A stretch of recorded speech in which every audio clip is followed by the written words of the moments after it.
When I agreed to do this class a long time ago up at Harvard, I thought the toughest lecture or toughest weeks would be taking up the so-called social issues, which come up occasionally around the issue of religion, abortion, gay marriage, and so on. But I've learned that that isn't the case, that this topic, this lecture, is usually the hardest and most difficult. Issues of war and peace, conflict, and how it's resolved. Even for Martin Luther King Jr., this was the tough issue. You might recall when he came out against the war in Vietnam, he was heavily criticized, not just by those who were his adversaries, but by his own movement, even by his own staff. They were against him weighing in on the war in Vietnam. Most of his staff was against him making that speech at Riverside Church that was powerful denunciation of the war. But King made a connection between poverty and war. That connection was too great for him to ignore the war in Vietnam. And so he targeted racism, poverty, and militarism, and he connected the three together. The movement, civil rights movement, was afraid that it would turn Johnson against the movement, President Lyndon Johnson. He'd been an ally, and they're afraid to criticize his war would turn the president against the movement. There was anger across the country, division, vitriol, emotion on both sides. It's always hard to oppose a war after it starts. Always very difficult. Always a hard topic. Why? Because it gets personal. When there are people already fighting a war, some are daughters, sons, brothers, sisters, moms, and dads. They're already in harm's way, and some have already died. And if you question the reasons why, you're raising very tough issues. And the nation always rallies around wars. The government always rallies a nation, all governments do, around the justifications for the wars they undertake. Whether those rallies are factual or not, it always invokes patriotism, nationalism, very powerful forces. So I want to just lift up a few basic points for our conversation today and in the next week when Daisy Kahn will come and speak to us. Number one, in the end, most would have to admit that war is always a sign of failure. Failure to deal with or solve the root causes of a given conflict. Most would say in the end that war is the result of failing to resolve a conflict in other ways. But second, nonviolence, the alternative to war, has to answer the same questions that war is proposing to answer, but in a better way. Let me say it again. Any alternative to war, nonviolence, has to answer the questions war is purporting to answer, but in a different and a better way. You can't say these aren't the questions. For example, the war in Iraq. The reasons were they had weapons of mass destruction was the allegation, and we had a terrible dictator in Saddam Hussein. So when we went to try and persuade Tony Blair at 10 Downing Street that he shouldn't fight that war, we said we want to offer a different approach to making sure Saddam doesn't have weapons of mass destruction, other than bombing Baghdad, and we want to offer another way to undermine him and remove him from power. I accepted the two reasons that our government said we had to go to war. How to prevent weapons of mass destruction from being in his hands, and two, I even accepted the goal of ousting him from power. But you have to then argue how doing it with other means than war would be effective. So nonviolence, can't you say, I'm against war, I'm against violence. You gotta say how your alternative would solve the same problems. So nonviolence doesn't get off easy. Doesn't get to avoid the tough questions. Has to deal with the problem of real evil in the world. At least I want to say, both from my reading of history, my political experience, and my theology, that evil is real in the world. It's real. It's not just misunderstandings, not just bad communication, but there is real evil in the world. Now, as Solzhenitsyn said, it's difficult to say it's all on one side or the other. It runs through human hearts and minds and nations. But evil is real, and nonviolence has to say, how do we respond to real evil in a different or better way than war, if that's what you're critiquing. So, both war and its alternatives, hard and soft power. Last night you heard about hard power and soft power. Both candidates were affirming both hard and what we call soft power, meaning military solutions, but also diplomatic and developmental solutions, soft power.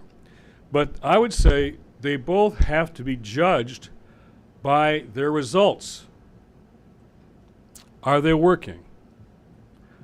What are they working to accomplish? For example, in our two wars of occupation in Iraq and Afghanistan since 9/11, it's a fair question to ask this.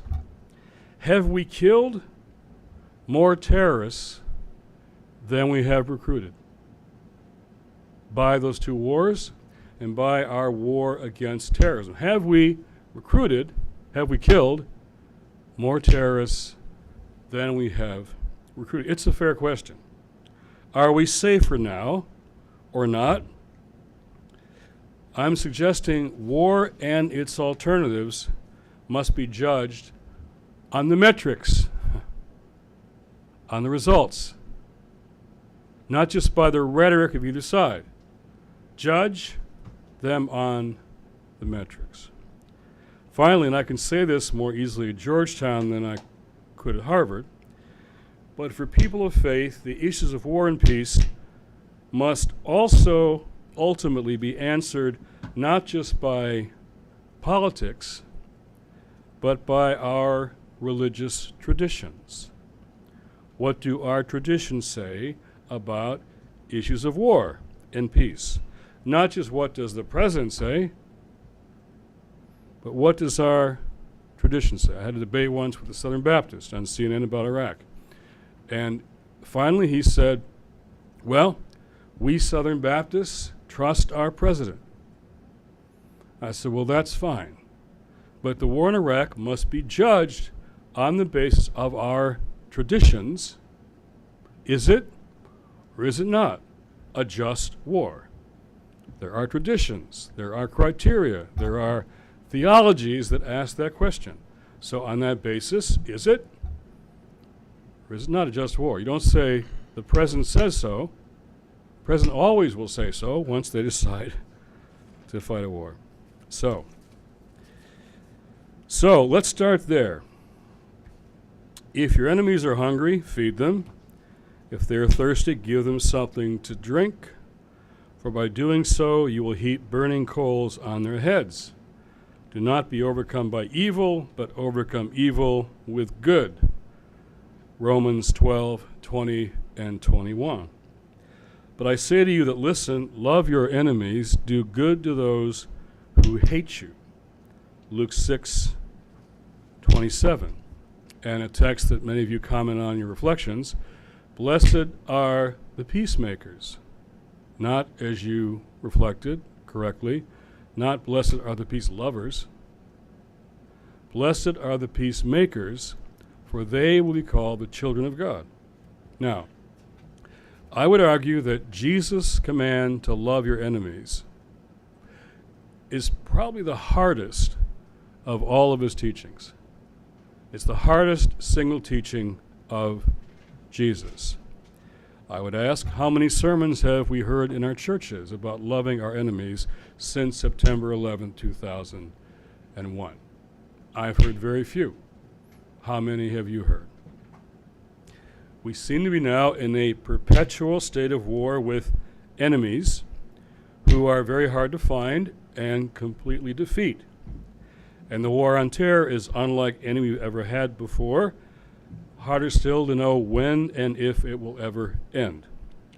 And the primary strategy that the United States has chosen to deal with the threats of terrorism has been wars of occupation. 2 long wars of occupation. But it's fair to question the effectiveness, sustainability, and morality of such wars, which are now both in grave doubt. Many Americans are suffering from what the candidates called last night war exhaustion. War exhaustion.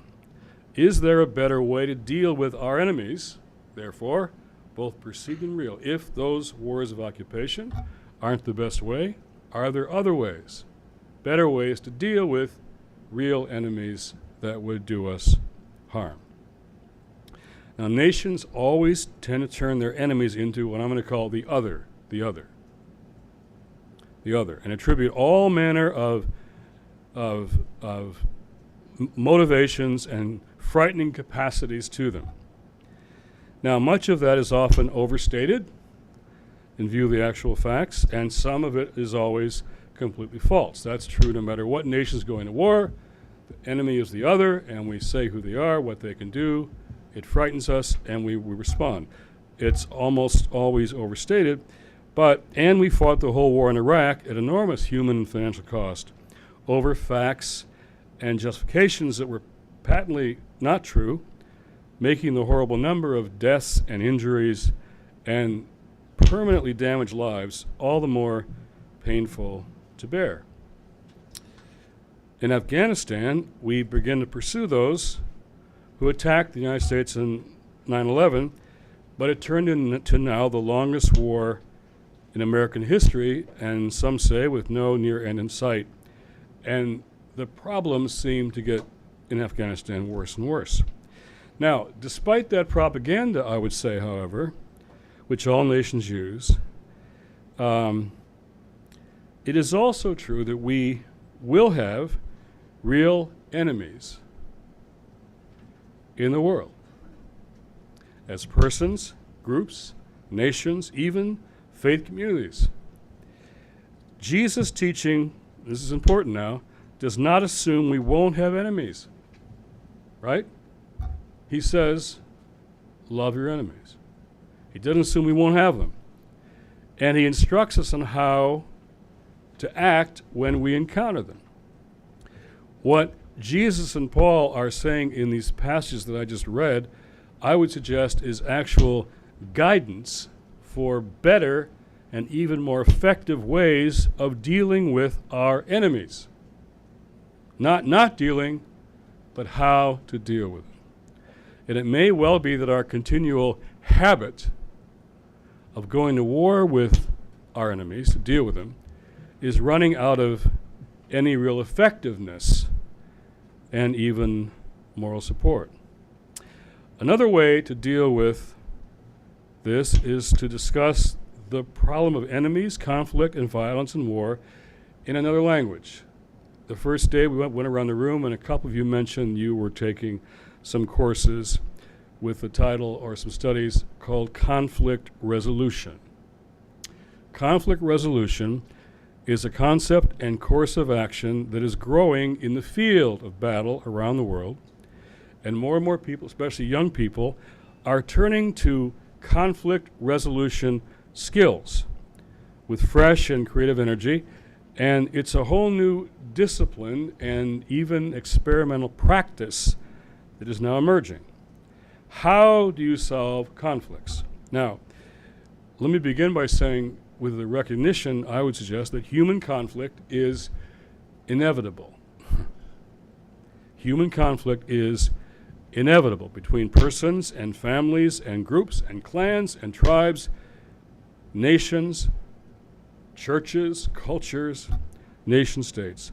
To assume otherwise, that conflict isn't inevitable, I think is foolish.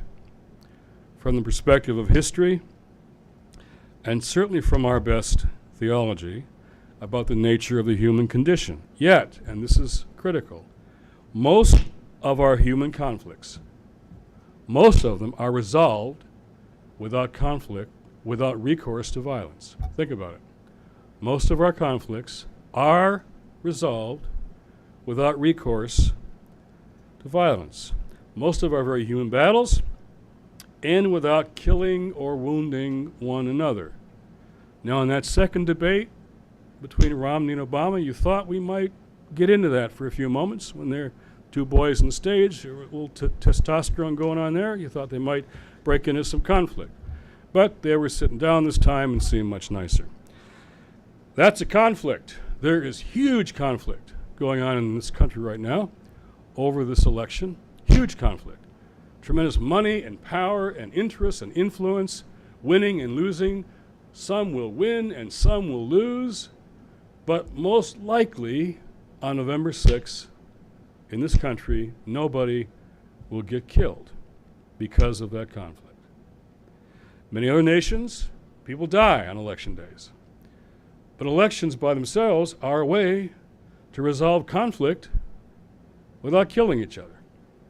Most of our conflicts are resolved without killing each other. So here's the task.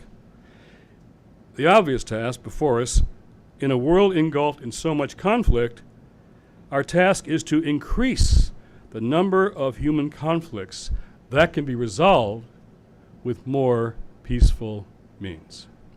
To increase the number of conflicts that can be resolved. And given the terrible costs and consequences of our most dreadful violent conflicts, learning the art and science of conflict resolution becomes essential to the common good. I would suggest here's where our faith traditions should help us rather than just merely providing more ammunition for the conflicts, which religion does at its worst. Example, the Troubles in Northern Ireland.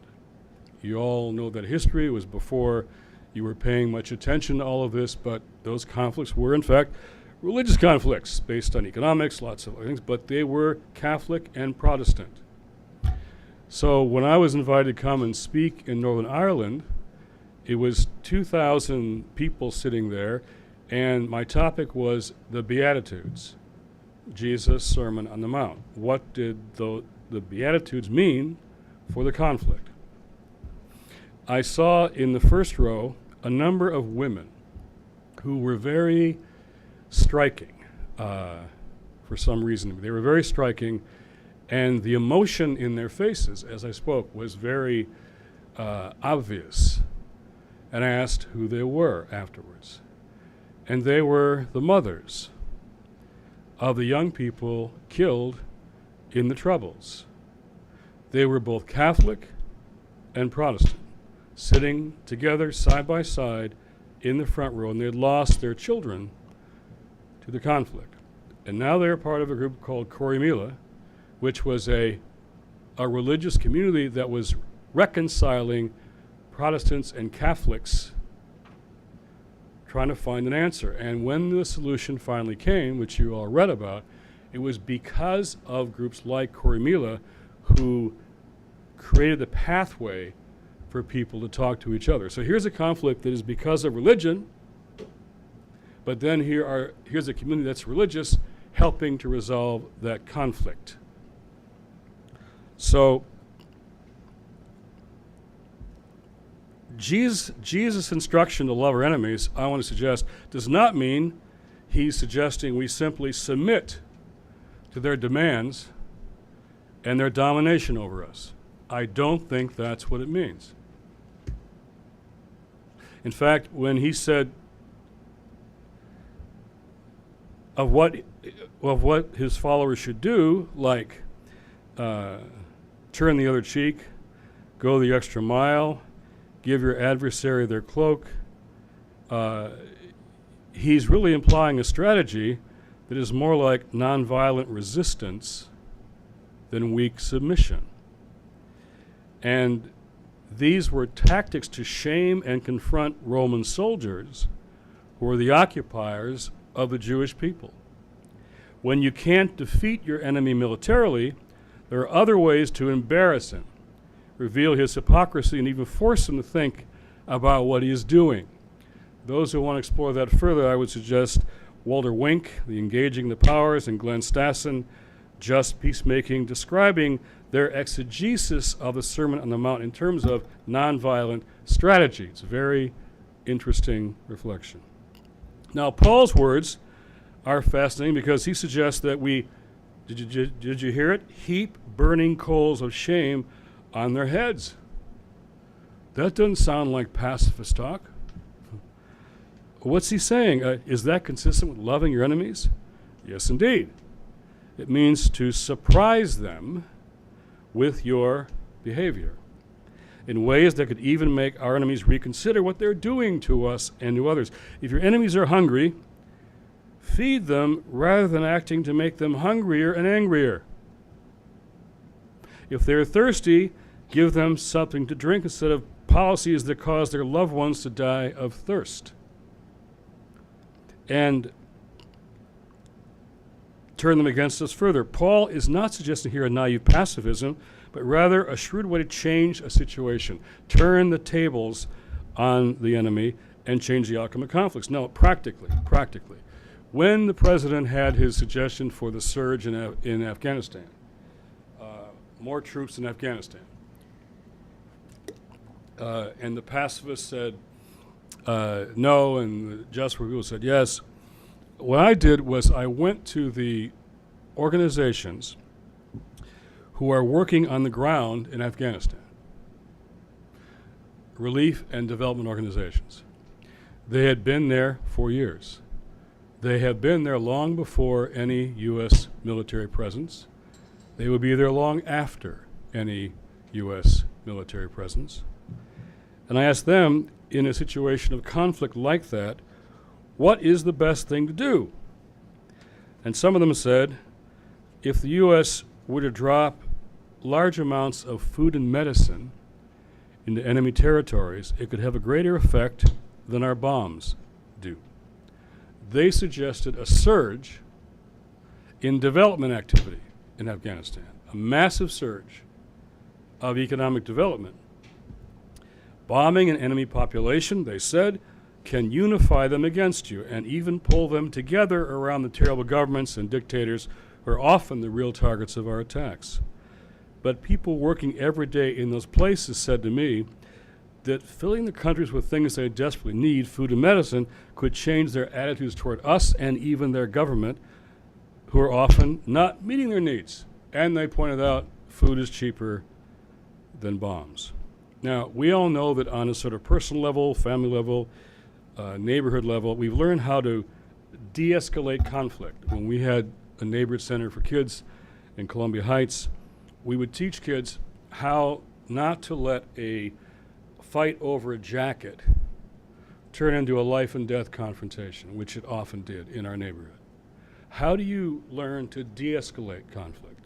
Sometimes a soft word, a soft answer, standing back, having a conversation, walking away from an emotional moment, serious listening, sometimes even absorbing some of the anger behind understandable and even legitimate grievances that people have, sometimes can diffuse anger and conflict, whereas fueling it with more hostile responses can escalate it. We know that in our personal relationships. Well, how could you apply some of those concepts to political and international arenas. That's what the field of conflict resolution is doing all over the world. But we had a day that changed everything in this country. On September 11th, 2001, I'm just curious, how old were most of you? Fourth grade, fifth grade. Do you remember where you were? Do you remember what happened, how you heard? Yeah? My son now is in the fourth grade. So he's now the age you were when that day happened to us as a country. I was at home and I heard on NPR that a plane had crashed into one of the trade towers. Everybody thought it was a horrible, horrible situation, and how did that happen? But we all assumed it was some kind of a little plane. I went downstairs and said, Joy, turn on the TV. They've got pictures. And we turned it on. We're watching, eating bread. And then the second plane hit the second tower, and we saw it happen. And it wasn't a small plane. It was a big plane. And I said to Joy, I said, this is going to be bad. Very bad. Now, I didn't know how bad the attack would be, and the collapsing of the Twin Towers and the devastation of human life. I didn't know how bad it would be. But I wasn't thinking about that. I was thinking about this could be something that could affect the nation's soul in how we respond to it. And our response to it could shape our lives for decades to come. The first response we saw was extraordinary. I mean, literally, it was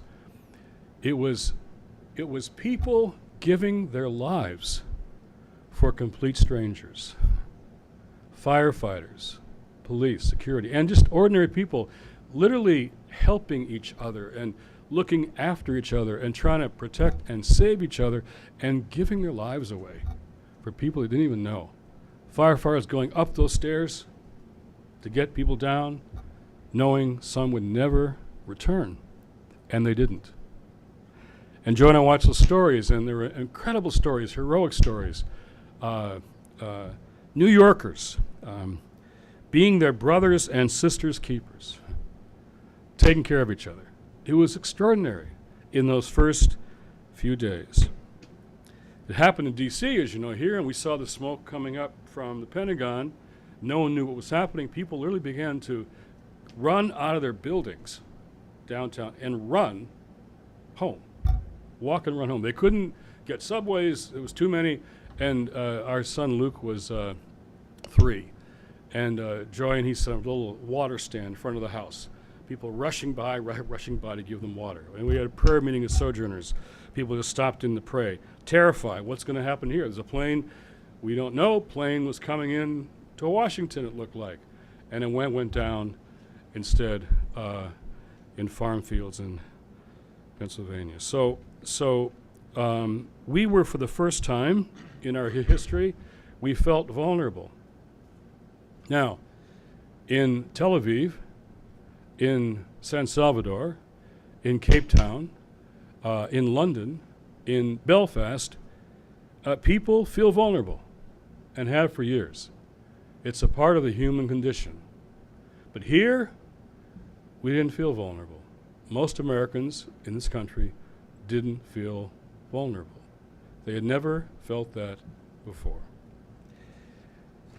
Because we were vulnerable, perhaps the first time, and that's such a part of being human, in those first few days, the United States, not the terrorists, had the high ground. All over the world, people were looking at those who cruelly decided to murder innocent people in response to their grievances, real or imagined, and the world identified with a suffering United States.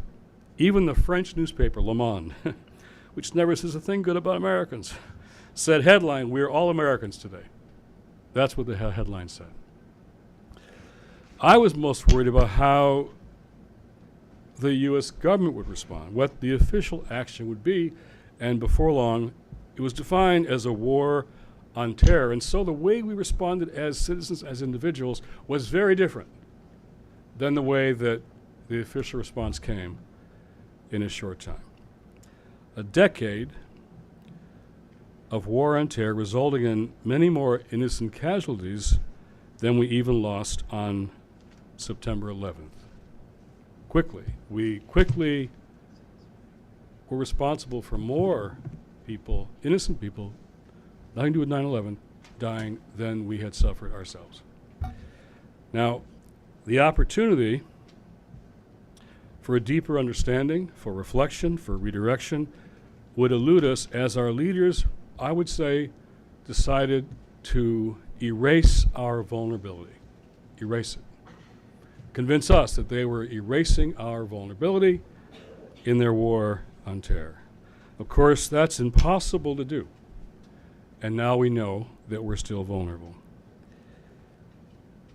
And now the wars of occupation, as we just said, have made many things worse. So the world expected and would have supported a focused, sustained effort to pursue and bring the murderous band of criminals to justice. They did and would have and still do.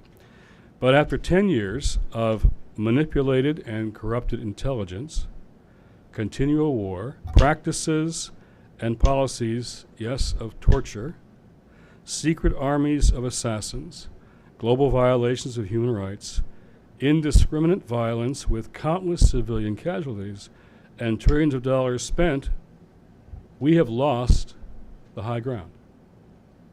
We had the high ground, and we lost the high ground.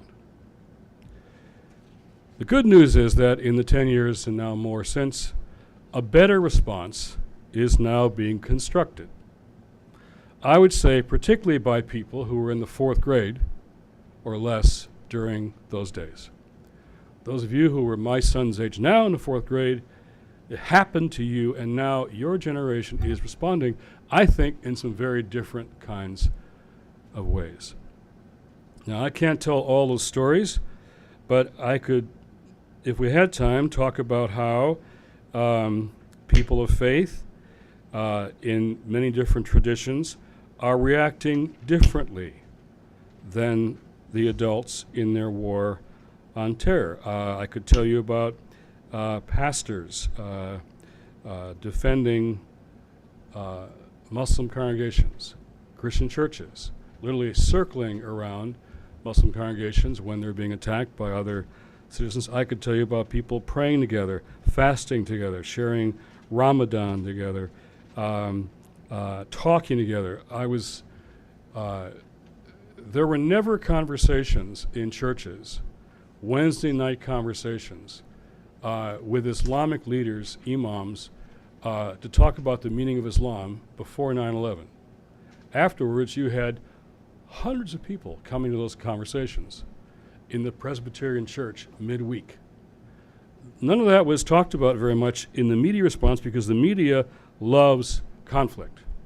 So when there is conflict, that's what they like to report. I could tell you endless stories of churches, pastors, lay people coming together to understand and protect each other, but none of that gets reported in the news. And I'll say briefly, when Daisy Khan, who's coming next week, when she's an amazing Muslim global leader, Muslim woman, leader of global Muslim women, often also happens to be married to Faisal Ruaf, who and they were the two who were in the spotlight when their Islamic center was attacked for being too close to ground zero, and the controversy blew up on the 9th anniversary of 9/11. I came home from a vacation just when that happened, and 10 days from driving in the garage, I found myself on all the networks defending Daisy Khan and Faisal Ruaf, who are wonderful people. And my message was, my friends are not terrorists, really. And that guy in Florida, the pastor who wants to burn Korans, Terry Jones, who had 30 people in his church, that was all. He's going to burn Korans. He became an international figure overnight around the world. I said, he really doesn't represent all of us. He's an evangelical. I am too. He doesn't. In fact, no evangelicals I know even know who he is in Florida. And now he's a global figure. He wants to burn Korans. It was a horrible, horrible week. Every night on those cable shows. And I pleaded with CNN and the others. I said, please, tell another story. Tell different stories. There are other things going on. Finally, on Sunday morning, I turned on CNN, my first day off in the week, and I saw them finally tell another story from a year before. Heart Song Church, Bible Belt, outside Memphis, heard that the Memphis Islamic Cultural Center was coming to their neighborhood, right across the street. So Steve Jones, who's a Methodist pastor, put up a sign in his front yard of the church. Heart Song Church welcomes Memphis Islamic Cultural Center. The Muslims were astonished. They came by 2 days later and said, knock, knock, Pastor Jones, you're the pastor? Yes. We were hoping to be ignored, and you welcomed us. Why did you welcome us? Jones said, well, Jesus says we're supposed to love our neighbors. We hear you're going to be a neighbor. Welcome, neighbor. We don't know much about Islam, but we like to learn. Before long, the pork barbecues included halal meat, kids playing with kids, adults talking to adults, having dinner, doing work with the homeless together, tutoring kids, and over a year they became friends. Then the Muslims said a year later, it's Ramadan. You know Ramadan, when Muslims pray and fast. And we got nowhere to have it because our center isn't done yet. Could we use your basement? Pastor, he says, use the sanctuary. Really? So every night, here come the Muslims, and here come the Methodist hospitality people. Come on in, come on in. Now the bathrooms are here, coffee's here. Oh, is coffee okay? Mm-hmm. Not knowing a thing, but saying you. So here they were now on CNN, the imam and the pastor. Clearly, they're friends. Clearly, they know each other. Clearly, they respect each other. And you could see they like each other and maybe even love each other. They've come to be friends. So I called Steve. Steve, I said, thank you very much. You made my week and my Sunday morning. Finally, I saw something on TV about Christians that I was proud of. Finally, first time in a week. He said, Jim, can I tell you about a call I got last night? I said, yeah. Got a call from Pakistan. A room full of Muslim men in Kashmir, Pakistan, one of the most conflicted places in the world. They said, Pastor, you the pastor? He says, yes. We saw that segment on CNN. We all watched it. And for a long time, we were just silent. No one knew what to say. Finally, one of us said, I think God might be speaking to us through this man. Then another one said, how can we kill these people? Then another one who doesn't speak English, so I'll tell you what he said. He went out to a little Christian church near our mosque, and with his Muslim hands, he washed the inside and the outside of that Christian church. He cleaned it with his Muslim hands. Now we're all back in this room. It's 1:30 a.m. our time. We just want to call you and tell you, Pastor, tell your congregation that we don't hate them. We love them. And for our part, because of what you did, for our part, we're going to take care of that little Christian church next to our mosque for the rest of our lives. That's what he said. So, metrics, you tell me what works better, that or drones in Pakistan? Tell me what works better for foreign policy. Now, if we had time, we don't. I could tell you story after story about all of that. But one day I was sitting at home, and I was at home, and this young guy came to our offices right after 9/11, and he said, I want to see Jim. And my team said, well, Jim is here, but he hasn't been here for 2 weeks. He's been traveling, got meetings all day, and you can't just walk in without an appointment. You gotta wait. Well, I came across the country, so I'm sorry you can't wait. Well, this young guy, I've learned, is not easily dissuaded. So he found out where I lived, and he went and sat on my steps.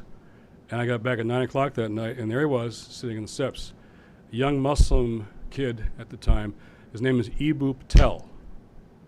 You might know that name. Ibu is now the head of the Interfaith Youth Corps in Chicago. He said, I came across the country to see you. Could I just have 15 minutes? He got more than 15 minutes. We've been talking ever since. He's a young Muslim leader, now one of the most influential, whose idea is to bring young people from different traditions together on college campuses and cities across the nation and get them involved in action for community service. That's what he does, and it's happened all over the country. Daisy Khan, she'll come and tell you what she's doing. All kinds of new things are happening, but CNN would rather cover a pastor in Florida who has 30 people and wants to burn a Quran. Now here's what we're facing in the Middle East. Last night, Romney said, we've got to deal with some other way of defeating, undermining, pushing back Islamic fundamentalism. That's what he said last night. So let's take that as a task. In the Middle East, 60% of the population is under the age of 25. 60% less than 25, in a region dominated by humiliation and anger. So put that together. Failure, rage, the folly of youth, particularly young men. And you have an incendiary mix. And the roots of anti-American hostilities in the Middle East run deep. And the root cause of much of that recently is that our oil, I'll say our oil because that's how we view it in this country, our oil economy, our oil is under their sands. Our oil, they don't think it's our oil, but we think it's our oil, is under their sands. And that has led to our support of repressive and backward regimes, the continual presence of foreign troops on their lands and their holy places, and endless wars being waged there, and the two we just talked about, fueled by the geopolitics of energy. Darfur, a situation I've been deeply involved in, where people are being raped and killed and tortured and destroyed by a brutal government, a place where I have favored, this sounds funny, but I have favored, as an advocate of nonviolence, I have favored the use of force to prevent those people from being abused in Darfur, and we haven't gone into Darfur. We've let it go on and on and on because you know what? There's no oil in Darfur. There's no oil in Darfur. In Rwanda, there was no oil either. We let all kinds of things happen, but not in the Middle East because the geopolitics of energy.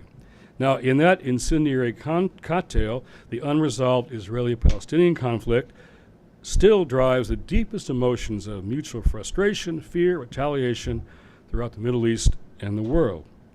Now, injustices and violence by this oil economy, for example, have sparked a reaction from a very dangerous religious fundamentalism in the Islamic world. Fundamentalism in all our faith traditions is both volatile and hard to contain once it is unleashed, and becomes hard to reverse. An essentially reactive and predictably downward spiral. But here are three principles that might navigate our way out of that mess. Principles of conflict resolution. First, religious extremism will not be defeated by a primarily military response to it. We should know that by now. The evidence suggests that that strategy just doesn't work and often makes things worse. In fact, the political and the religious zealots often prefer huge military responses to their threats because they can use those responses for their agenda and for their recruiting. Both sides like the military response. Our shock and awe strategy worked for a while, but long term hasn't worked out so well. I would suggest fundamentalists actually flourish and win the most new recruits when there is an aggressive military campaign against them. Second, religious extremism is best undermined from inside rather than smashed from the outside. Let me say what I mean. The answer to bad religion is not, as Christopher Hitchens thought, secularism. The answer, and all the new atheists say that, the answer to bad religion is better religion. And the best antidote to religious fundamentalism of all kinds and every stripe is a genuine faith tradition that is alive and well in most world religions. The best answer to Islamic fundamentalism is Daisy Khan, who you'll hear next week. She's a Muslim. And she'll say why the fundamentalism in her tradition is not genuine Islam, but is fundamentalism, as a distorted, fanatical response based on fear and reaction, but not genuine, true faith. So the best thing that moderate people of faith can do is to make powerful alliances with moderate and progressive people from other faith traditions. The fundamentalist religion is best responded to by, I would call, prophetic religion, and a new alliance between those of genuine faith across our traditions. Third, while the use of force to protect security and bring perpetrators to justice is justifiable, in my view, defeating the mindset and the motives of terrorism will come with much broader and more creative strategies. Back to Paul for a minute. Paul says, if your enemies are hungry, feed them and you'll heap burning coals on their heads. Well, what the modern Muslim world most needs today is education. Education, especially of its young women. Nothing would end fundamentalism in Islam more than the education of Muslim women. The building of technology and infrastructure in Muslim countries, and the principal focus on economic development. Heap burning coals on their head, undermine religious fundamentalism. That's the kind of assistance the Middle East needs now from the West. Read Thomas Friedman. He calls for it all the time. Not more money and weapons poured into the coffers of corrupt regimes. Let me say it again. The assistance the Middle East needs is education, technology, infrastructure, and economic development, not more weapons and money poured into the coffers of corrupt oil regimes. The West has not been on the side of democracy and development in the Middle East. And the Arab Spring embarrassed us. It focused attention on how we have been on the wrong side of democracy, and altering those policies on our side will in fact bring out the support from inside.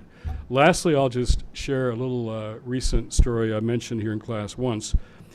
This summer in August in Joplin, Missouri, you probably saw the story. A mosque was attacked by arson several times and then burned to the ground. So our team at Sojourners, I mentioned to you briefly, was in touch with faith communities there, young people on all sides, Islamic, Christian, Jewish, and they put up billboards that said, "Love your Muslim neighbors." They did it 5 blocks away from the site of the burned mosque. It created television coverage and dialogue and forums and ad in the newspaper. All kinds of conversations got created, good conversations, in Joplin. A short time later, six of them were killed in Oak Creek, Wisconsin, a deadly shooting at their place of worship. Again, a sign went up 2 blocks away, love your sick neighbors. Then the woman who made Daisy Khan's life so miserable, named Pamela Geller, a woman who is always putting up hateful talk against Muslims, put up ads in the New York City subway system, attacking Muslims, calling them all savages and jihadists. And Sojourners put up ads a week later in New York, in the subways, saying, love your Muslim neighbors. And the response to that, and then now it's in D.C., and we put up the ads in D.C. as well. I have been amazed by the response all over the world, from TV producers who you're in the studio debating with Pamela Geller, and the producer says with a tear in his eye, thank you, my name is Faisal. Emails all over the world from particularly young people saying, why does a Christian organization defend us Muslims? This really encourages us as young Muslims. Or, I think you know what the highest growing affiliation now is on religious affiliation surveys, right? The highest growing affiliation is none of the above, right? We're getting all kind of emails from the none of the aboves saying this is what religion ought to be doing. I think I want to look at this again. So I think with all the what I call empire stress that we have, when young kids that we send over to Afghanistan or Iraq do things in those countries that they never would have, their family said, I can't believe they did that my son would never do that. But after the 5th tour of duty, you combine stress and pathology and other issues, and things happen while so many of our military forces or kids are even doing heroic things. Empire stress creates horrible things that often come back to hurt us all.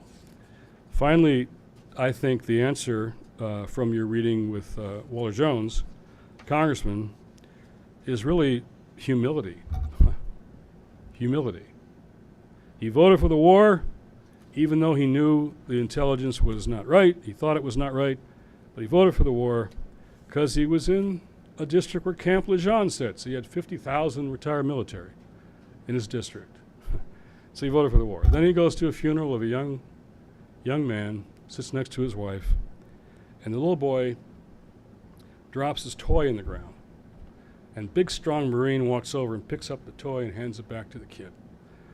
Congressman Jones looks at that Marine, looks at that kid. He realizes this little boy will never have a father to do that ever again in his life. And that led him to a whole process of faith reflection in which he now calls his vote for the war in Iraq a sin. And he wrote letters to every family member of every fallen serviceman or woman. He's written 15,000 letters. He calls those letters his penance. Penance. And he says, most of all, people like me, members of Congress, have got to admit when we're wrong. And I was wrong. We were wrong. Humility. Humility. Not knowing all the answers, but believing that our response to real threats and real enemies has to be judged not by their rhetoric, but by the metrics. What works and what doesn't. That's, I think, the way to apply our principles to a tough question. So, thank you. Now let's have a brief discussion about all this, then break and talk about the debate last night, which we've just already gotten into. So, your responses. Again, any response, agree, disagree, question, comment, is on the table. As I said at the beginning of the lecture, This is the hardest of all the topics because it gets personal. You all have, I suspect, relatives or friends who have been impacted by these two wars. So it's not just a political issue, an intellectual issue, it's personal. And that's what makes it hard to talk about. Personal, and it evokes all our feelings of love of country and supporting the soldiers and wounded warriors, and how can we question all that, because aren't we really criticizing them or questioning them, and we don't want to do that. So it's a personal conversation, difficult one, and as much as we can talk about it honestly, the better, not just way up here, okay? So questions, comments. Maria there at the end. Well, is it okay if I get a little bit into the debate? Please. Okay. Well, I really appreciated your comments about the drones, and I was really impressed last night that is it Bob Schieffer? Is that how you pronounce it? Yeah. Mm-hmm. Asked that question about the drones, and it was a very direct question. I think it was something about, do you support the use of drones in a certain region? And I mean, I was just, I know I've brought this up in class before, but I was just so disappointed in Obama's answer, because at least with Romney, he just said up front, yes, I support the usage of drones. And Obama just completely evaded the answer to that direct question, and it went into this whole response. But I was just so frustrated by that, because I really, again, agree with what you're saying. And I don't know if anyone watches Law and Order SVU, but there was a recent episode, because they always try to make it kind of relevant. So there was a recent episode that I actually think was pretty well done, where it was about this woman. You have to watch the whole thing, but basically this woman, it was a female terrorist whose father had been killed in a drone attack. Right. And it really, it made a really good point, though. It definitely left, it wasn't, there weren't any black and white answers, but just this idea that how is this going to do us any good if we're just wiping out so many civilians? And I was just really disappointed at Obama's answer. But I don't know if, I don't know. So I don't know if how other people feel. This morning on Morning Joe, having a debate conversation, and Joe Scarborough, who is, as you know, a former Republican congressperson, and he would say conservative, he raised this issue of the drones. He said, now, he's not a left-wing MSNBC guy. Joe's not. He said, why aren't we talking about the consequences of our drone policy? How many civilians, how many people have been indiscriminately killed that had nothing to do with any act of terror, and what that means now for our relationship in Pakistan. Yeah, and also, as you said, we're recruiting people in a way with these drone attacks. So that's a conversation that Obama has chosen not to have, and Governor Romney supports the drone policy. So no one at that level, and I want to say MSNBC, the left-wing cable station, since they're just kind of running a press office for Barack Obama, none of those left-wing talk show hosts have said a thing about drones. Yeah. Which really angers me. For months and months. Yeah, because I feel like a lot of last night's debate reflected this, right. Or for me it felt like both candidates have very similar stances on certain issues, but they're just going to use a different language to talk about it. In Obama's case, he was just going to, he supports a lot of the stuff that Romney was outright saying, but he's not going to admit to that. Okay. So feel free to tie in the lecture to any response to the debate like Mara just did. There's coming around here.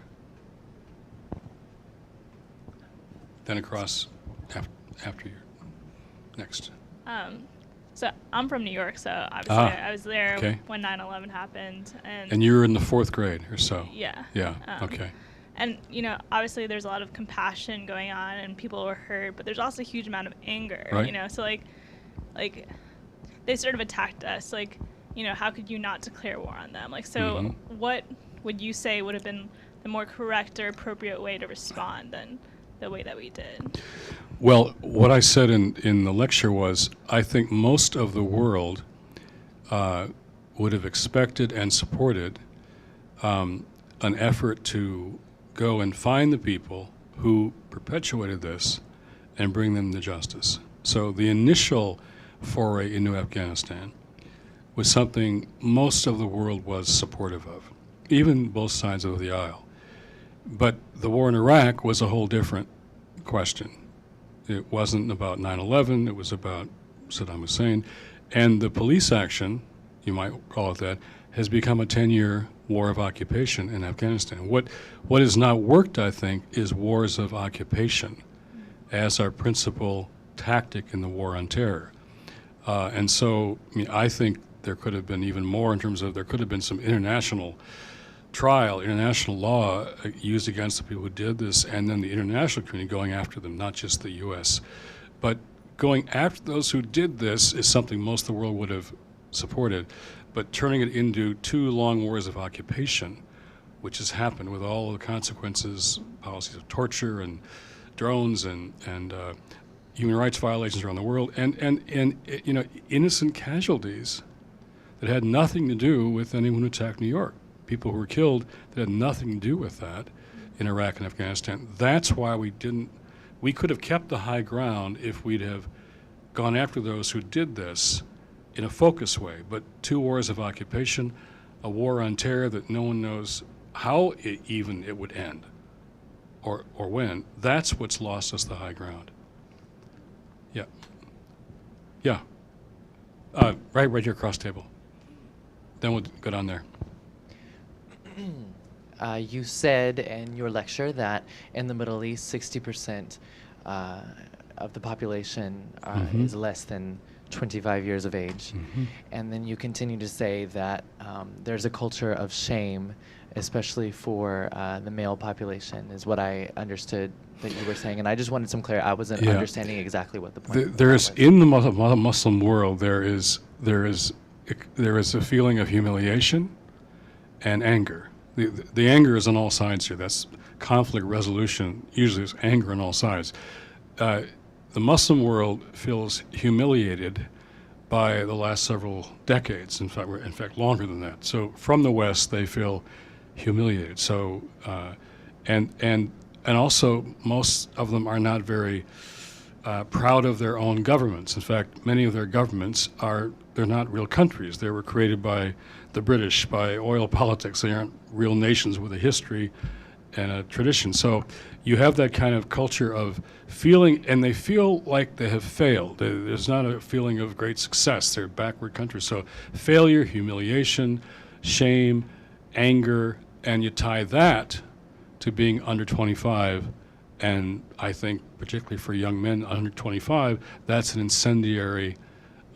There are female terrorists, that's true, as Mara is saying, but most of the terrorists are young men under 25 who are very angry. Yes, young men of that age group to kind of build that population of terrorists. But when you say failure, and I'm sorry to dig into this so much, but failure of what exactly? Well, on most indices, most of the Muslim countries are failing countries in terms of education, poverty. I mean, apart from oil, there's not much going on. I'm going to Dubai in a couple of weeks, and it's this created city out of nothing.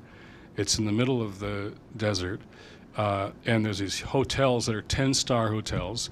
Imagine, I mean, they have people whose job it is to stand in the lobby and help you, escort you to the elevator, right?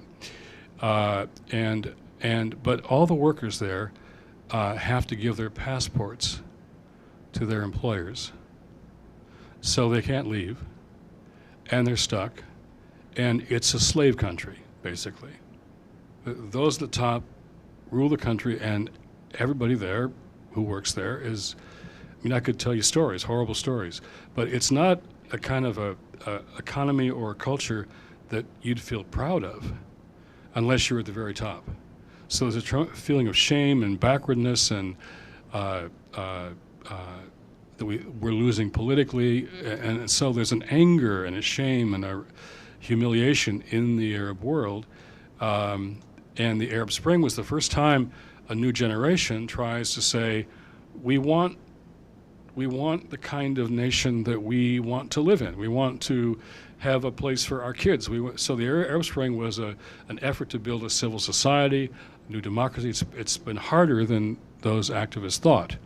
Egypt coming out the way it did was not what they expected. But that kind of pent-up energy and rage and frustration, particularly for young, uneducated people, young, uneducated men in particular, is a very scary combination. Thank you. Mm-hmm.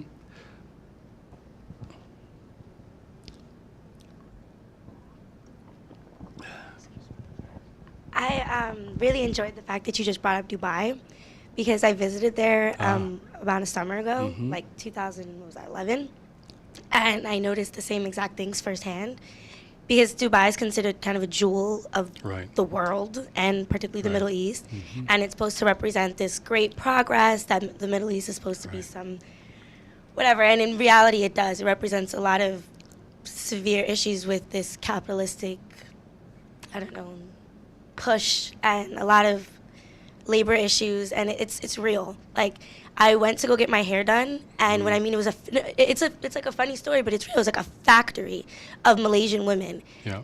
And it was crazy, and the amount I paid is ridiculous. I think in dirhams to American dollars was around $7. It was crazy. But anyways, that was my response to that. But before, I was gonna say,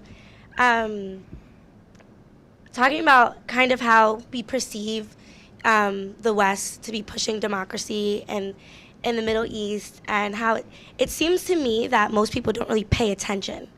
Right. And what I might say offend a few people here, but my freshman year, so 2010, or 10, 11, Osama bin Laden was captured. And one of my first big events, well, not mine, but one of the big things that happened on campus was everybody ran down to the White House because Osama bin Laden was captured. No offense to anybody who did. I just found it very interesting. I sat in my dorm room and spoke with a few of my friends who found it a little disturbing. What exactly were we celebrating? What was this implying? It was something that really struck a chord with me. And the amount of people that ran down in the middle of the night to celebrate this murder. And I don't know, I'm not saying that Osama bin Laden isn't, an evil man. I'm not saying all these things, but just our reaction as educated Georgetown students to still be very unifying on hate. It really resonated with me. I saw some nodding heads to that. Let's take the nodding heads in response to that. What would happen here? I reacted exactly the same way. I didn't go either. And, although a lot of my reasoning was not compassionate, some of it was, but some of it was also like, Yeah. But, we may have killed this man, but the war's still going on. It hasn't actually changed anything about, local attitudes towards America or our attitudes towards the Middle East, or really it's only a symbolic victory of some sort of pretend closure for what began on 9/11 that isn't actually closure because nothing ended. So that was why I didn't go. Okay. But I understand why people went, because when I was in 4th grade or 5th grade or however old I was, my first instinct was to be incredibly angry at Osama bin Laden because my mom was crying and I was just a little child vowing revenge. But now I'm older, and that's it. Okay. A few other comments just to that over here. Pass it down. There you go. Thank you. Yeah, I had a similar reaction. Pretty much all of my friends went down and charged to the White House, and I didn't go. And I talked to them after, and I was like, well, why? Why did you go? What was your thinking behind that? And one of my best friends, she was like, well, it's a victory for us. For me, it was celebrating something about our country and just being nationalistic. And that just made me even more upset, because it's sort of aligning the U.S. with just this military might that can go out and murder someone, and just this perpetuation of the cycle that we talked about in the readings, and this paradigm of violence and how we don't humanize it. And I found that to be a big issue and a big disappointment, like you said. Right across the table here. Yeah, I was actually at a different school at the time because I transferred in. And everyone ran outside into the main quad area and was just chanting USA, USA over and over. And it got to the point where I had to leave. And I checked my email and I was part of a global studies program, which was like a pretty small major, and got an email from someone with a Martin Luther King quote from a professor saying, I'm going to misquote, but it's something along these lines, that you can't, it's something about hate. You can't wipe out hate with hate. Only love can do that. Something along those lines. And it kind of just really, it really struck a chord with me, kind of what you were saying, Chelsea, and Anne, just because I was just really disturbed that everyone was so worked up and excited about the death of someone else, even though that person, brought on a lot of, caused a lot of, I guess, destruction. You're not being better by celebrating that. It was just like very, very upsetting, at least to me, that we would react in that kind of a way. Do you feel it was justifiable that the U.S. Wanted to bring Osama bin Laden to justice for what he'd done? Yes. Okay. They wanted to bring him to justice, but not in that justice. But no, but not in that way. Do you see what I mean? It was the celebration of it that was a concern. Yeah. Now, I wonder if there might be some folks with a little different thoughts about that. Jonah, down to you. Because there were certainly different thoughts around Georgetown that night, I'm sure. I actually also was at a different university, and I had a similar reaction in terms of this kind of groupthink, like that we're going to be like USA, USA, America, America, America. However, I do think taking out Osama bin Laden was absolutely justified. I wanted to touch upon the idea. I'm very skeptical that international law can be used as a primary agent against terrorism. I think that you have countless cases where that has actually been the contrary. Rwanda, Darfur, Bosnia, Somalia. I mean, the list goes on and on and on. What I'm skeptical about, too, is that the primary institutions that are international institutions responsible against terrorism, such as the UN, NATO, and or even the IMF, all have a really bad record on those issues. Actually, I wish it were different. Personally, I'm not advocating all-out militarism. However, what I am saying is that I think we need to look at all those institutions and examine their record. The United Nations is also seen as a conduit of U.S. power, Western power. The IMF, the same thing, with structural loan programs in terms of to countries that often lead to dependency and exploitation. And then in terms of NATO is seen as a four-letter word, or it is it's an acronym, but you see what I'm getting at. Throughout the Muslim world, NATO is basically thought of as the United States, or for intervention, or for mass killings. So I think that international law has often been futile and even contributed to some of the problems with ethnic conflict resolution. I wish that were different, but I also see that military might can be used for justification in certain areas, such as Osama bin Laden or Muammar Gaddafi going after them. So. Okay. Lots of hands here, right across the table. Yeah, this is a good conversation. My comment kind of goes off of that, and it's like half a comment, half a question. You were talking before about the war in Afghanistan and kind of war of occupation and how that's like not really a positive way to go about it. And like in the wake of September 11th, obviously there was a ton of anger and a ton of animosity towards the people who had done this. Right. And so obviously the United States was going to take some action. But I similarly am kind of skeptical of the powers of international law. And I also kind of wonder how you separate the governments that harbor these terrorist groups from the terrorist groups themselves. And so, like in the United States, going after Osama bin Laden, like that was cathartic, and we took him out, and the same thing could have been done for other top leaders of Al Qaeda and similar terrorist groups. But how do you make an actual lasting impact in eliminating terrorism by just targeting individuals, or is that I don't know. Well, good questions. In our own country, domestically, we try to live with the rule of law. So if we didn't have the rule of law and police forces, we'd be on our own to defend ourselves, and whoever had the biggest guns and biggest local armies would would be the warlords who ran the country. But internationally, we don't really have, there's no international police force, really. The UN has a very incompetent group of people, but international law isn't functioning in the ways it was intended to, that's for sure. The question is the answer to actually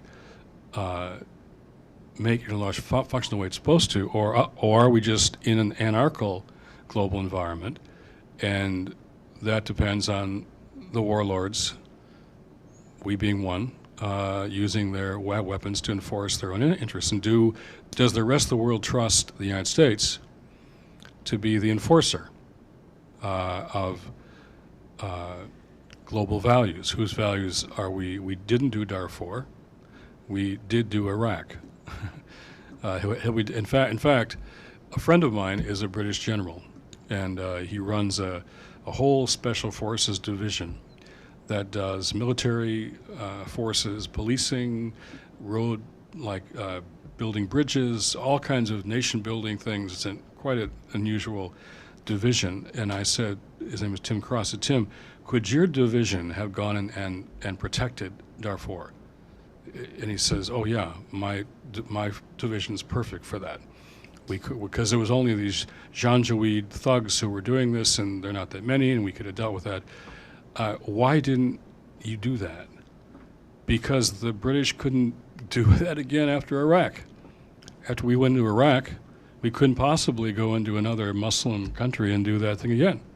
So the war in Iraq prevented us from doing something more focused internationally in Darfur, for example. So the question is, what would it take for international law to work? What would it take for the IMF and not to be just a extension, you're right, Jonah's right, of Western economics? They're not credible. If you don't have that, you're left with an anarchical global situation where the rule of force replaces the rule of law. So how do we resolve these things? And your question is, if we would have gone after these were a band of criminals who murdered in a cowardly way innocent civilians because of their grievances. How do you bring them justice, or how do you deal with an Afghan government, Taliban at the time, that was protecting them? So they argued that you can't allow the Taliban to protect them. But then how many innocent Afghans are we allowed to die here because of a long war in Afghanistan? What's police action? What's bringing someone to justice? And what is a long counterinsurgency trying to rebuild another nation like Afghanistan over 10 years? How do we sort out those purposes and policies? That's what we haven't been able to do. Because there's justification, I think, for going after those who have committed such atrocities and those who protect them. But then it's led to a 10-year war in Afghanistan, which has gone so badly for us. Yeah, Ethan. I was down there that night, but I wasn't really down there in support necessarily. I just wanted to see what was going on and what that moment was like. I had a couple thoughts. The first thought that came to my mind was it took the United States 8 years to find one 7-foot-tall man. That's not a great return on your probably over that time $20-30 trillion investment in military spending over all those years. So I wasn't really sure what people were celebrating about, because it was pretty much like throwing a champagne party for finishing a job 3, 4, 5 years late. So I didn't quite understand what the celebration was for. And then what I also thought was there's a whole bunch of human beings who are here jumping around. Some of them are illegally smoking pot and drinking beer right here now, so they look like hooligans, and they're reveling in violence. The Georgetown students in particular, right? No clue. I wasn't sure what was so different about that than what I would have seen on CNN the day before from the International Bureau. So it that moment really lacked self-reflection. It lacked and was wanting for reflective patriotism, the kind that says, yeah, we got him, but that's just a job that needed to be done, and we're going to move on. Right. And we shouldn't sit there and glory in it. And frankly, it wasn't even done quick enough. So We'll take 2 more comments, then we're going to take a break and come right back, I promise. But pass the mic. While you're passing the mic, you said something there that was a terrific term, self-reflection. Now, I see your generation wanting to do 2 things. Do more self-reflection. How do we respond to these real issues and threats and real evil and real enemies? How do we do that? And the other phrase is conflict resolution. We got to resolve the conflicts. How we do that? I mean, your generation is going to figure out, how do you be reflective enough to figure out what are the things we have to resolve, and how can we better resolve them? You can't say there's nothing to resolve here. There are no real issues, no real enemies, no real evil, because there is. How do you resolve that is, in fact, the reflection that we need. So 2 more comments, and then we'll break and come back. So I think, although there were a few thousand students and other individuals who were there, and in this classroom, I think I'm one of the minority who's going to come out and say, I was there. I celebrated with all the other Georgetown students, all the other GW students, everyone else, and even in retrospect, even with that reflection, I don't regret it. And this is the reason why.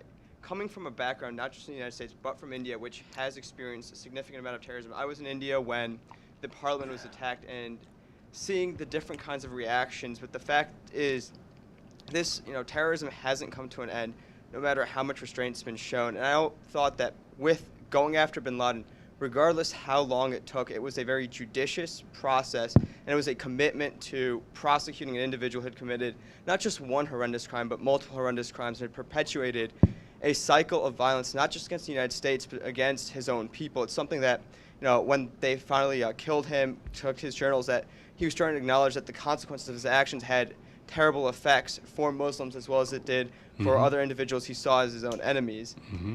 That being said, I think one of the challenges with how we've approached a lot of the issues, drone strikes, the targeting of bin Laden, I think isn't just a fault of this militaristic arrogance, quote unquote, of the United States. I think, as I mentioned before in class, it's the fact that we as a population don't hold ourselves accountable, where I think we have a tendency, over history to self-correct, but in this short term, we often have overreactions to different events. So for example, we went in with good intentions to help Somalia after we lost, I think it was like 18 soldiers during the Battle of Mogadishu. We had this tendency not to get involved again in humanitarian operations. So with Rwanda, I think there was this reflection of, we don't want Somalia to happen again. I think with Afghanistan and Iraq, when things went well, we were, all, ready for supporting democratization, even through the use of just force. But now that we've seen how disastrous that can be, there's this tendency for us to, rely on drone strikes, to rely on special forces operations, because it means that our foreign policy, our safety, is being executed, and we don't have to think about it. Only 1% of the population is directly impacted by those wars, which is why we don't have to think about it, and they're specialized responses. So, Hamlet, last word before I break. I am 100% with Sumig. Yeah, I was also cheering down at the White House for it, and I'm not saying it was like a morally correct thing to do or anything. Don't get me wrong, but I don't think it's as morally evil as you guys are trying to make it out to be. Because I'm with him on this one. Like reveling in someone's death is not exactly what I was there to do. I was there to celebrate America's commitment to bring someone to justice, showing people that there is a consequence to their actions, regardless of how long it takes. And comment to the money thing, it's slightly different. Money versus fighting him versus fighting in Iraq. And I also want to comment on the United Nations real quick. Yes, please do that. People always criticize the United States for being the world police, which I find ridiculous because we're actually not. We should be the world police, because who else is going to do it? The United Nations is useless. They're united in negligence, is what they are. Do you think the rest of the world wants us to be? No, I don't think they do. The world but policemen. No one else is volunteering. Okay. It's always pass the buck. Pass the buck. Okay. All right. We're going to hold that thought. Hold that thought. Hold that thought. Now, I really appreciate this discussion. I appreciate it because it was